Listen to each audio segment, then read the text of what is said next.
Magandang gabi, magandang hapon, magandang araw mga ka-people. Dayon, welcome diri sa atong munting channel, Mr. Bohol. Ngayon nating pag-usapan, bigyan na nating reaksyon itong tungkol sa ating First Lady nung sila ay nagkaalitan sa ating mahal na Vice Presidente Sara Duterte. So ngayon, titingnan natin kung ito ba ay tama yung ginawa ng ating First Lady sa pag-iwas ng ating Vice Presidente nung sila ay paalis sa ibang bansa dahil mayroon silang lakad tungkol para mag-imbita o ng mga imbisitor sa ating bayang Pilipinas. Pero pansinin ninyo kung anong ginawa, anong asal ang mayroon sa ating First Lady. Ito ba ay dapat gawin o ito ba ay dapat siya ay susundin sa ating mga kababayan? Pero ito yung ipinakita at ginawa niya nung naka-red carpet na sila ay lumalakad at nandyan ang ating Vice Presidente at iba pang mga opisyal ng gobyerno. Ito ay halatang halata na iniwasan ng ating First Lady. Bakit siya pikon na pikon na noong nakaraang kampanya siya ay iba pa ang kanyang asta noong niligawan nila itong ating Vice President ngayon.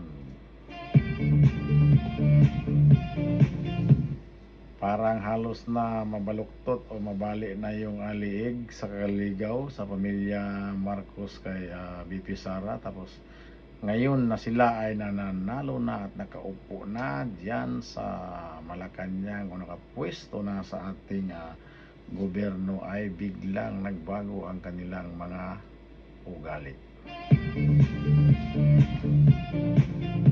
Kaya panoorin nating mabuti at pagmasdan kung tama ba talaga itong ginagawa nila at bakit ito hindi magawa ng ating presidente na pagalitan ang kanyang mahal na First Lady na sila po ay nagtatrabaho lamang.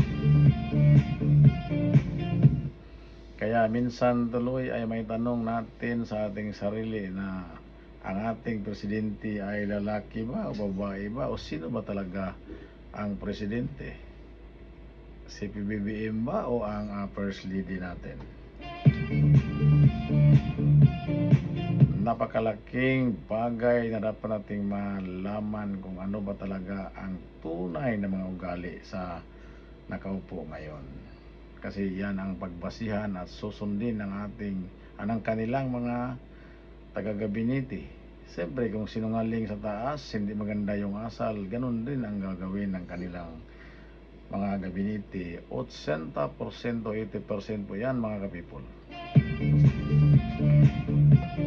Kaya hindi natin pwedeng hayaan na ganyan na lang ang kanilang gagawin at kailangan nating gumawa ng aksyon kung anong nararapat dito ngayon sa ating administrasyon na napaka hindi tama yung ginagawa. Dahil po ay parang pinabayaan na lahat ng mga proyekto ng dating PRRD na napakagandang mga proyekto ngayon ay hindi tinuloy yung iba o napakalaki pa naman ng pundo ngayon sa ating bayan sa 2025 nasa 6.2 3 something trillion. Grabe mga ka-people. Tapos sinabi pa ni Marcolita doon sa kanyang privilege speech, hindi pala si Marcolita, itong si Attorney Vic Rodriguez, sinabi sa kanyang salita doon sa maisog na ang Pilipinas ay ating bayan, napakalaking pondo sa 2024, 6 trillion mahigit. Tapos kalahating taon pa lang wala ng pera, tapos ubos na ang pera, ubos na ang budget, pero walang nakitang magandang proyekto. Saan kaya ang pera napunta? Baka doon lang sa mga gown ng ating mga kongresista na napakabunggang magsasalita dyan sa kongreso. Mga damit at mga koleksyon nila, napakamahaling gamit. Hindi naman kailangan dyan sa kongreso na magpagandang gamit ng susunutin. Yung mga damit dapat naka-uniforma, uniforme lang para sila ay ginagalang o gagalangin ng ating taong bayan. Parang lumabas na payabangan na sa suot, mga earrings, relo, at saka kung ano-ano pa dyan, yung mga parang lahat sila ay mga materials fuertes. Kaya panoorin natin ito, kung ano ba talaga ang